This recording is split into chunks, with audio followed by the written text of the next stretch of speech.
Hello दोस्तों, नमस्कार। आप सभी का एक बार फिर से हार्दिक स्वागत है आशीष क्लासेस पर।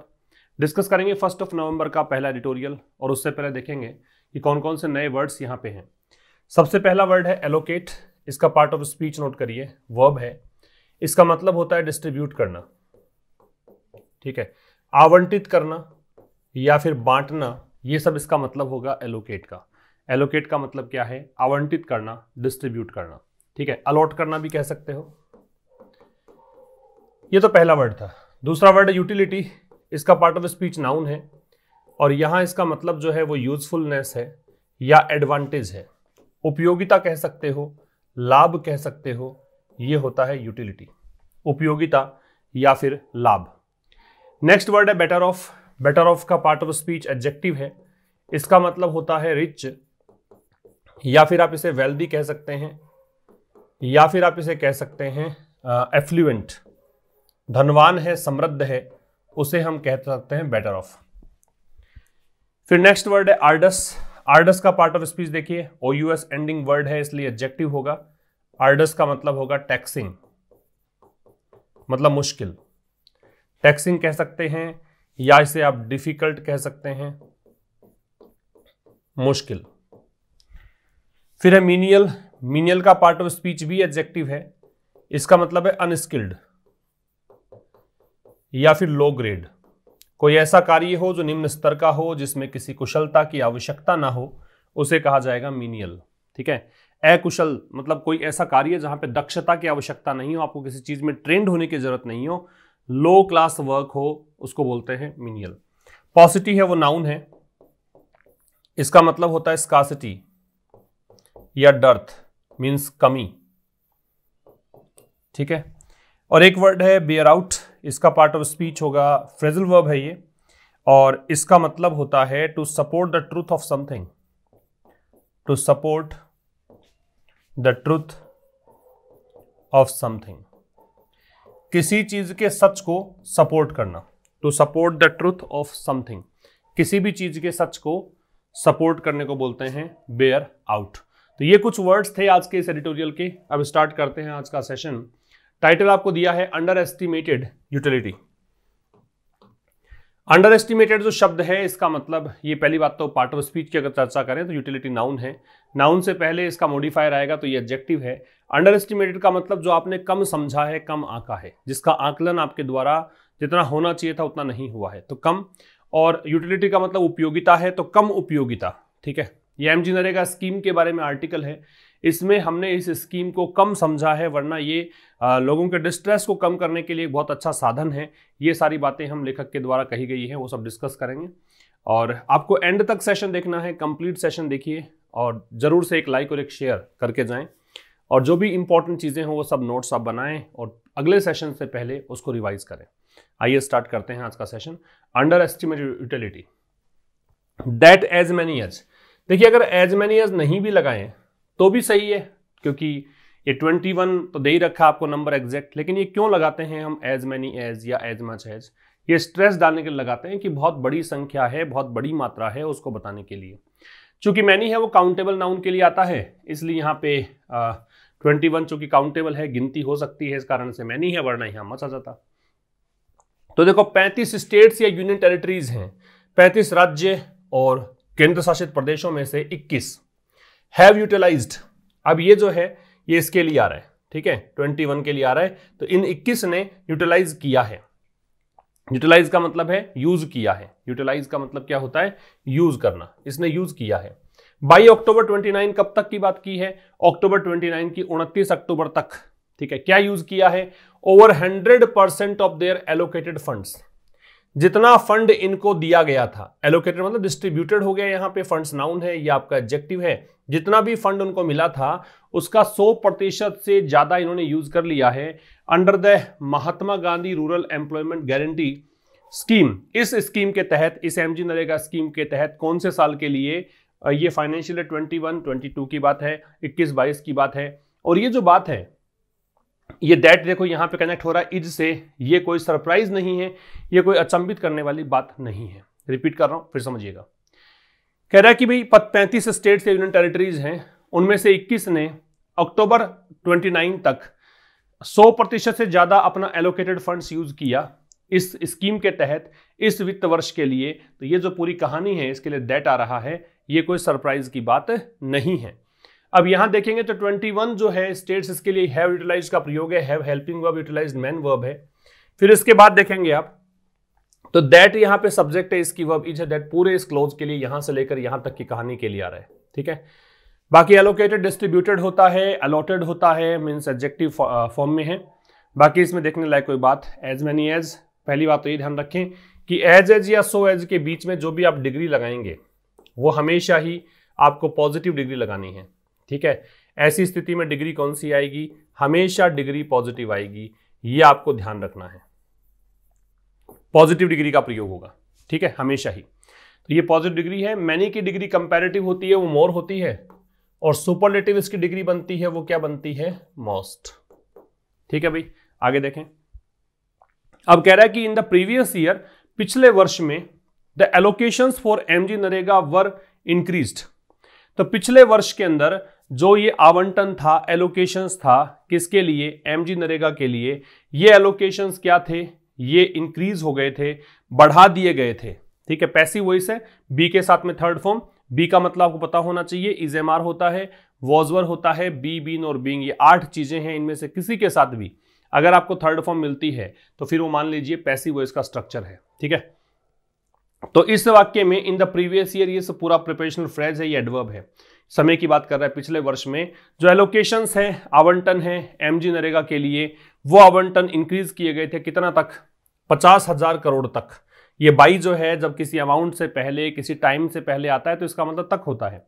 टू मीट, मीट का मतलब यहां पूरा करना है, फुलफिल करना है। किसके लिए आवंटित किए गए थे, पूरा करने के लिए, किस चीज को, डिमांड फॉर वर्क, चूंकि काम की डिमांड थी उसको पूरा करने के लिए।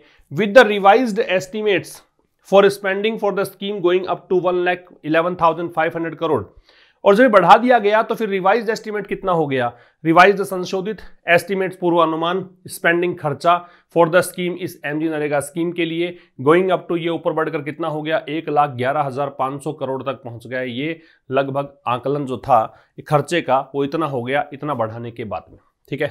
तो इसमें देखेंगे आप तो एलोकेशन सब्जेक्ट है, इसकी वह वर इंक्रीज्ड है। बाई का प्रयोग हम अमाउंट से पहले कर रहे हैं, इसका मतलब तक के अर्थ में आ रहा है, ठीक है। और बाकी रिवाइज्ड एस्टिमेट्स में, एस्टिमेट्स नाउन है, रिवाइज्ड यहां पे एडजेक्टिव है, द यहां डिटरमिनर है, ठीक है। बाकी कुछ खास इसमें नहीं है। आगे बढ़ते हैं। MGNREGA was a lifesaver for the poor. देखिए द पुअर दे रखा है, जब आप किसी एडजेक्टिव से पहले द लगाते हैं, द प्लस एडजेक्टिव लगाते हैं, इसका मतलब वो जो एक्शन, उसका जो फंक्शन होगा वो प्लूरल नाउन का होगा। द पुअर का मतलब सभी गरीब लोगों की बात कर रहा है। तो एमजी नरेगा इसकी वर्ब है वॉज, ये जो था एक लाइफ सेवर था पुअर के लिए, गरीबों के लिए, गरीबों के लिए जीवन रक्षक के रूप में ये एक स्कीम थी। स्पेशली माइग्रेंट लेबरर्स, विशेष करके उन श्रमिकों के लिए जो माइग्रेंट है, माइग्रेंट मतलब पलायन करने वाले, एक स्थान से दूसरे स्थान पर जाकर काम करने वाले लोग जो हैं उनके लिए। स्पेशली है वो एडवर्ब है, इसका मतलब होता है पर्टिकुलरली। फॉलोइंग मतलब अनुसरण करते हुए, किसका अनुसरण करते हुए, the sudden lockdown announced by the union government, अचानक से लॉकडाउन अनाउंस किया था यूनियन गवर्नमेंट ने। तो जैसे महाराष्ट्र में कई मजदूर काम कर रहे थे, वो लोग अपने गांव की ओर लौटने लग गए। अब चूंकि गांव आ गए तो फिर कहां से काम करेंगे, कहां से पैसा कमाएंगे, तो इस स्कीम ने इनकी बहुत हेल्प की थी, इसी के लिए इन्होंने कहा माइग्रेंट लेबरर्स। तो देखो एमजी नरेगा के लिए वर्ब्स आ रहा है, ये लाइफ सेवर था, ये आपका सब्जेक्ट है, ये लिंकिंग वर्ब है। लाइफ सेवर यहां पे कॉम्प्लीमेंट है, इसका नाउन है, किसके लिए, पुअर के लिए। फॉर यहां प्रेपोजिशन है और द पुअर इसका ऑब्जेक्ट है। स्पेशली का मतलब पर्टिकुलरली है, विशेष करके माइग्रेंट लेबरर्स की बात है। फॉलोइंग यहां प्रेजेंट पार्टिसिपल है, इसका अनुसरण करते हुए, किसका अनुसरण करते हुए, द सडन लॉकडाउन, अचानक से जो लॉकडाउन लगाया गया, किसके द्वारा, यूनियन गवर्नमेंट के द्वारा। इन दिस ईयर्स बजट, इस साल के बजट में, ठीक है, इस साल के बजट में द फाइनेंस मिनिस्टर एलोकेटेड, वित्त मंत्री ने आवंटित किए। ये फाइनेंस मिनिस्टर की वर्ब एलोकेटेड है, कितना पैसा, 73,000 करोड़, किसके लिए, इस स्कीम के लिए। अब ये द स्कीम आ रहा है, इसका मतलब पता है कि कौन सी स्कीम की बात कर रहा है ना, इसी स्कीम की बात कर रहा है। विच वॉज हाइयर देन, अभी विच जो है इस राशि के लिए आ रहा है, ठीक है। वैसे ये विच रिलेटिव प्रोनाउन है तो इससे ठीक पहले वाला शब्द देखना होता है, लेकिन कई बार आपको प्रेपोजिशन जोड़कर कुछ और जोड़ दिया जाता है, जैसे कि यहाँ पे प्रोविजन लगेगा फॉर द स्कीम, तो इसका संबंध इससे नहीं है, इसका संबंध 73,000 करोड़ से है, ठीक है। तो ये जो राशि है वो हाइयर, वो ज्यादा थी, हायर डिग्री कंपैरेटिव है, तो देन का प्रयोग हो गया किससे, the previous years absolute number, पिछले साल का जो एब्सोल्यूट का मतलब पूरा, पूर्ण, एंटायर, कंप्लीट जो नंबर था बजट एलोकेशंस में उससे ज्यादा था, बट लेकिन डिस अमाउंटेड, अमाउंट का मतलब है इक्वल होना, ये मात्रा कितनी थी, लेकिन ये बराबर था किसके, केवल 2.1% के, किसका, बजट एक्सपेंडिचर का। जितना भी बजट में खर्चा आप कर रहे हो उसका केवल 2.1% तक ही आप खर्चा कर रहे हो इस स्कीम के लिए। द लोवेस्ट आउटले, ये सबसे कम यहां पे खर्चा था, आउटले का मतलब होता है एक्सपेंडिचर, ये सबसे कम एक्सपेंडिचर था इन दोज टर्म्स, उन अर्थ में, मतलब उस टर्म्स में, किन टर्म्स में, कि भाई आपने ठीक है पैसा तो बढ़ा दिया, लेकिन मान लो आप एक तो 100 रुपए में से 100 रुपए पूरा खर्चा आपको करना है, उसमें से 10 रुपए आप खर्च कर रहे हो, ठीक है, और अगर आप 200 रुपए में से खर्च कर रहे हो 11 रुपए, तो ये वैसे तो 10 से ज्यादा है, लेकिन आप कितने में से खर्चा कर रहे हो वो तो कम ही है। तो इस तरीके से खर्चा कम किया गया था पूरे बजट एक्सपेंडिचर का इन द लास्ट 6 ईयर, पिछले 6 सालों में सबसे कम खर्चा ये किया गया था, ठीक है।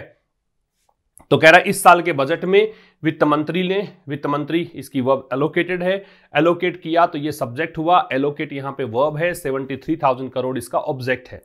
इस स्कीम के लिए इतना पैसा खर्च किया, विच आ गया रिलेटिव प्रोनाउन, अपने एंटेसिडेंट को डिनोट करेगा, तो एंटेसिडेंट इसका 73,000 करोड़ है। ये जो धनराशि थी वो कहीं ज्यादा थी, ये डिग्री कंपैरेटिव आ गई तो देन का प्रयोग है, किसकी तुलना में ज्यादा थी, पिछले साल का जो एब्सोल्यूट नंबर था, पूरा जो संख्या थी, पूरा जो एक नंबर था, आंकड़ा था बजट एलोकेशंस का, उसकी तुलना में। लेकिन ये केवल 2.1% ही था बजट एक्सपेंडिचर का, और ये जो मात्रा बता रहे थे 2.1%, ये लोवेस्ट आउटले है, सबसे कम खर्चा है। लोएस्ट डिग्री सुपरलेटिव है, लो की लो, लोअर लोवेस्ट, सुपर डिग्री है, दे का प्रयोग है, आउटले यहां पे नाउन है, उन अर्थों में पिछले 6 सालों के अंदर सबसे कम खर्चा ये किया गया इस बार। बाय अक्टूबर एंड तक, अक्टूबर के अंत तक, ये कुछ राज्यों के नाम है, केरला, तमिलनाडु, आंध्र प्रदेश, हिमाचल प्रदेश, हैड यूटिलाइज्ड, इन्होंने यूज किया कितना, 130% for their respective allocations.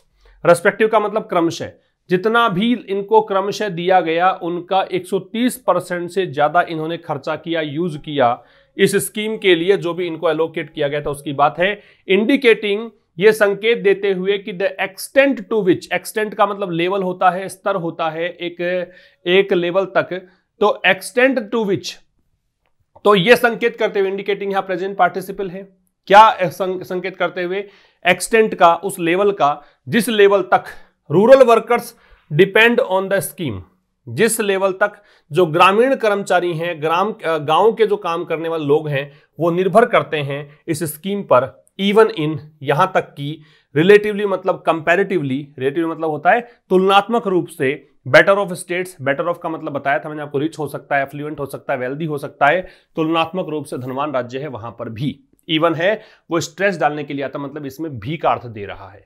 Depend के साथ में ऑन लगेगा, ध्यान रखना है आपको, और डिपेंड के अलावा कुछ और वर्ड्स भी होते हैं, रिलाई होता है, डिपेंड होता है, रेस्ट होता है, ठीक है, ठीक, इस तरह से जो भी वर्ड आएगा निर्भर रहने वाला, उन सब में ऑन लगेगा।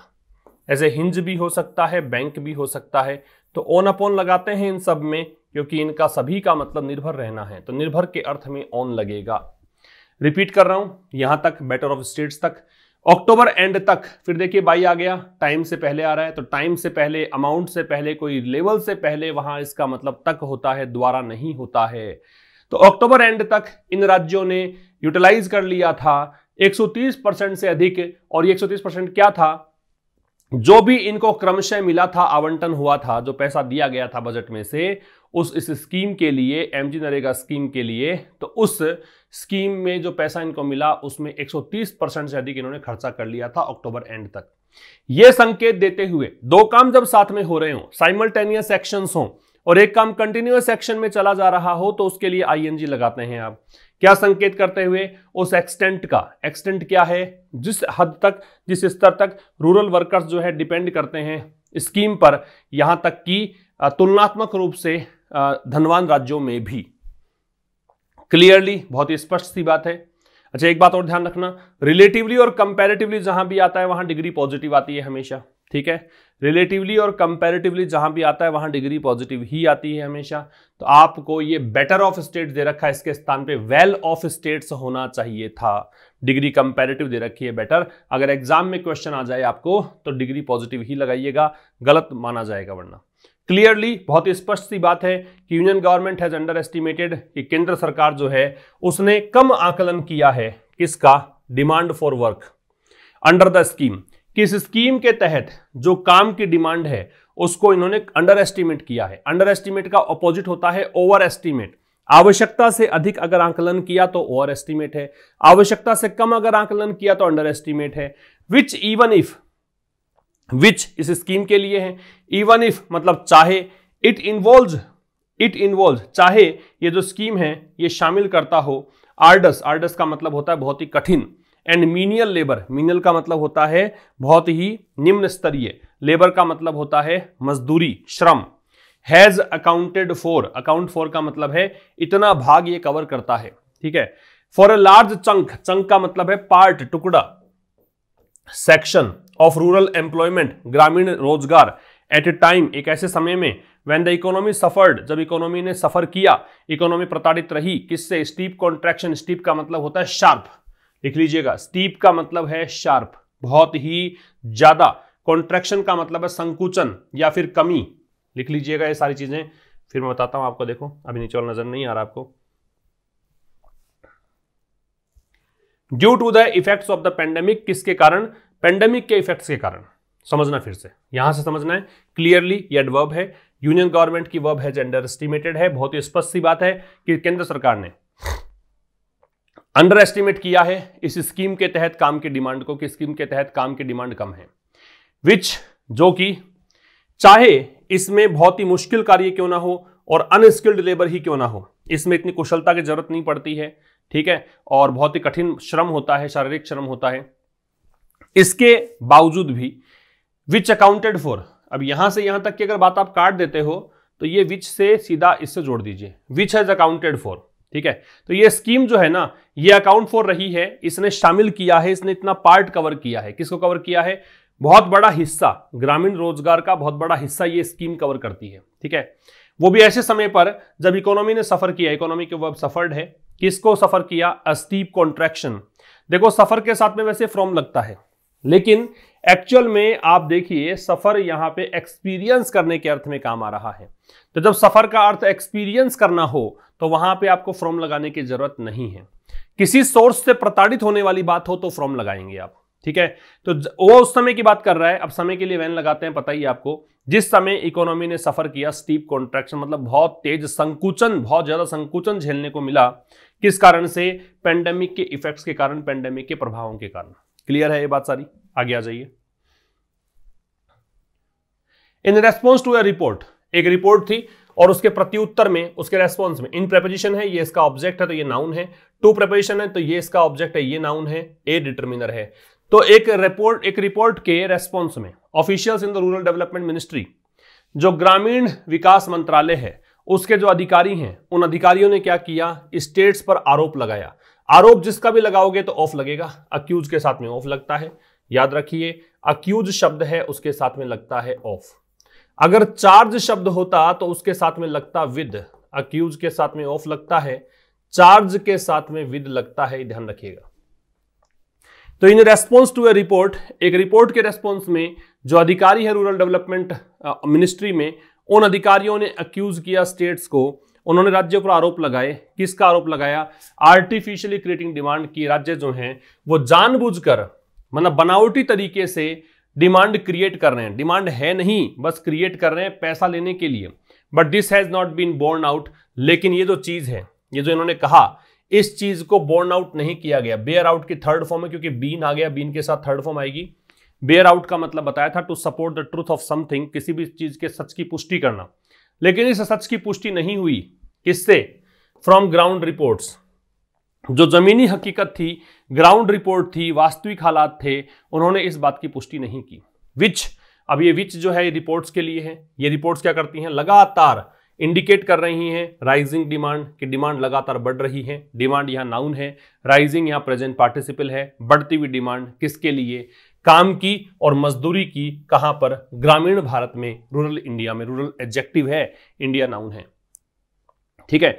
लेकिन इस बात की जो ये अधिकारियों ने आरोप लगाए थे ना कि स्टेट जानबूझकर डिमांड को बढ़ाकर प्रस्तुत कर रहे हैं, कितनी डिमांड है, जितनी डिमांड आप दिखाओगे उतना पैसा सरकार आवंटित करेगी, तो ये तो कुछ खेल करप्शन का हो गया। लेकिन ये कह रहा है कि जानबूझकर स्टेट्स जो हैं ऐसा कर रहे हैं, इतना है नहीं। लेकिन इस बात की ग्राउंड रिपोर्ट्स जो हैं वो पुष्टि नहीं कर पाई। जो ग्राउंड रिपोर्ट्स हैं वो लगातार इंडिकेट कर रही हैं बढ़ती हुई डिमांड के बारे में।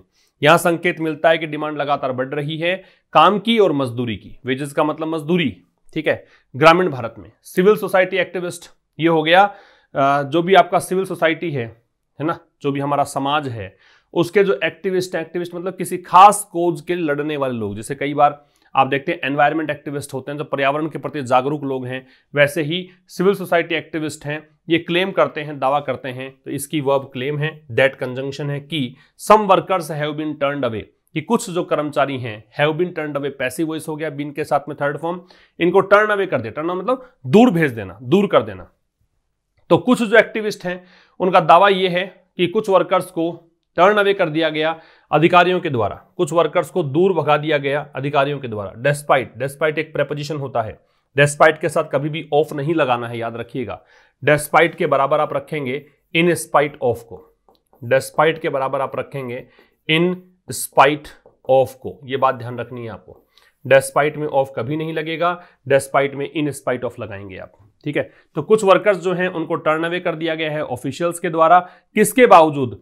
द डिमांड फॉर वर्क, काम की डिमांड के बावजूद, ठीक है। काम की डिमांड थी, उसके बावजूद दूर भगा दिया। कारण क्या था? कारण था पॉसिटी ऑफ फंड्स, फंड इनके पास कमी थी, इस कारण से। दैट डिटर्मिनर है, ये इसका ऑब्जेक्ट, ये आपका सॉरी ये नाउन है, ऑफ प्रेपोजिशन है, ये इसका ऑब्जेक्ट है। पॉसिटी का मतलब डर्थ या स्कासिटी है, इसका मतलब कमी है। आगे आ जाइए। The union government must ensure, केंद्र सरकार को जरूर से यह सुनिश्चित करना चाहिए। मस्ट का प्रयोग जब कभी भी आप करते हैं, इसका मतलब ऑब्लिगेटरी है, मैंडेटरी है, जरूरी है, अत्यावश्यक है, ठीक है। तो यूनियन गवर्नमेंट को जरूर से ये इंश्योर करना पड़ेगा, इंश्योर करना ही चाहिए। दैट आ गया कंजंक्शन की। The allocation is adequate, adequate का मतलब होता है पर्याप्त, एडिक्वेट का मतलब होता है सफिशिएंट, लिख लीजिएगा। एडिक्वेट का मतलब होता है सफिशिएंट, पर्याप्त। यूनियन गवर्नमेंट को यह बात जरूर से सुनिश्चित करनी चाहिए कि जो एलोकेशन है, जो भी आवंटन आप कर रहे हो, केंद्र सरकार की तरफ से पैसा आता है, फंडिंग आती है, ये पर्याप्त हो। किसके लिए? वेज पेमेंट्स, जो मजदूरी है उसका भुगतान करने के लिए, है ना, ताकि वेज मजदूरी जो है, वेज पेमेंट जो है वो कर दिया जाए, to be done. And for demand to be met, और जो डिमांड है, जो मांग है, उसको पूरी की जाए। पैसिव वॉइस से बी के साथ थर्ड फॉर्म, यहां भी पैसिव वॉइस से बी के साथ third form. In the remaining months of this financial year, किसमें? बचे हुए महीने जो हैं इस वित्त वर्ष के। बचे महीने कौन से? नवंबर चालू हो गया, नवंबर, दिसंबर, जनवरी, फरवरी और मार्च, इन 5 महीनों की बात ये कर रहा है, ठीक है। तो यूनियन गवर्नमेंट जो है उसको इंश्योर करना चाहिए। इंश्योर के बारे में बताया था मैंने आपको, एक ये इंश्योर होता है, एक ये इंश्योर होता है और एक अश्योर होता है। ये 3 चीजें आपको ध्यान रखनी है, ये सुनिश्चित करना है, ये बीमा करना है, ये आश्वस्त करना है। यूनियन गवर्नमेंट को ये बात जरूर से सुनिश्चित करनी चाहिए कि एलोकेशन जो है वो पर्याप्त हो। किसके लिए? वेज पेमेंट्स को किए जाने के लिए और डिमांड को पूरी की जाने के लिए। किसमें? इस साल के बचे हुए महीनों के लिए, ठीक है। The utility of MG NREGA, तो जो सदुपयोग है या फिर जो यूजफुलनेस है एमजी नरेगा की एज ए स्कीम, एक स्कीम के रूप में, दैट एलिविएट्स, अब दैट आ रहा है रिलेटिव प्रोनाउन इस स्कीम के लिए। कैसी स्कीम है? जो एलिविएट करती है। एलिविएट का मतलब होता है डिमिनिश करना, कम करना। एलिविएट का मतलब है डिमिनिश करना, कम करना, रिड्यूस करना। ये ऐसी स्कीम है जो कम करती है डिस्ट्रेस को। डिस्ट्रेस का मतलब होता है सफरिंग। ये ऐसी स्कीम है जो कष्ट कम करती है, पीड़ा कम करती है, ठीक है।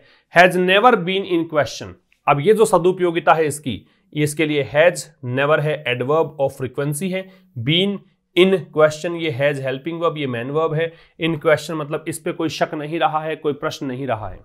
तो एमजी नरेगा यूटिलिटी एक स्कीम के रूप में, एक ऐसी स्कीम जो कि सफरिंग कम करती हो, ये कभी भी क्वेश्चन में नहीं रही है ना। हमेशा ही इसकी सदुपयोगिता का पता है हमें। From acting as an effective substitute in the absence of crop and weather insurance. From acting, यहां से लेकर और कहां तक, तो देखो ये फ्रॉम ये शुरुआत कर रहा है, ये टू यहां पे अंत कर रहा है, समझना। एक्टिंग काम करने वाले के रूप में, एज मतलब के रूप में, एन इफेक्टिव सब्सटीट्यूट, सब्सटीट्यूट विकल्प, इफेक्टिव प्रभावी, नाउन एडजेक्टिव डिटरमिनर, एक प्रभावी विकल्प के रूप में, काम करने वाले के रूप में, इन द एब्सेंस ऑफ, किसके अनुपस्थिति में, क्रॉप एंड वेदर इंश्योरेंस, कि ना तो फसल बीमा है और ना मौसमी कोई बीमा है, कि मौसम अगर मान लीजिए ऐसा रहा कि अतिवृष्टि हो गई तो बीमा मिलेगा, या फिर अगर सूखा पड़ गया तो बीमा मिलेगा, ऐसा नहीं है। किस चीज में, इन एडिंग पुअर, एड का मतलब सहायता करना, गरीबों की सहायता करने के लिए, poor farm households, farm household समझ गए, कि जो गरीब जो खेती करते हैं उनके घरों की सहायता करने में, चूंकि इनकी अनुपस्थिति है ये नहीं मिल पाते हैं उनको। एंड हेल्पिंग टू प्रोवाइड, अच्छा ये टू यहां नहीं है, एंड हेल्पिंग, अब जो कि जैसे एडिंग आया है वैसे ही एंड के बाद में हेल्पिंग, एंड के दोनों और चीजें सेम आती हैं।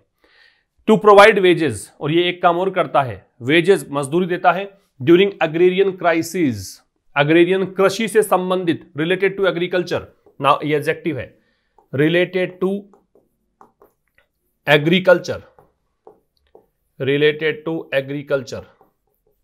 क्राइसिस जो है ये क्राइसिस का प्लूरल है, क्राइसिस इसका प्लूरल है क्राइसिस, ठीक है। तो यहां तक देखो, पहले बताया कि कहां से कहां तक ये स्कीम कवर करती है, क्या क्या काम करती है। तो ये काम करती है इफेक्टिव सब्स्टिट्यूट के रूप में, एक प्रभावी विकल्प के रूप में। प्रभावी विकल्प कैसे, कि जब आपके पास कोई फसल बीमा नहीं है, वेदर इंश्योरेंस नहीं है, जिससे कि पुअर फार्म हाउस होल्ड्स की हेल्प की जा सके, साथ में मजदूरी दी जा सके, अग्रेरियन क्राइसिस के टाइम पे, कृषि संकट है उस टाइम पे मजदूरी दी जा सके, ठीक है।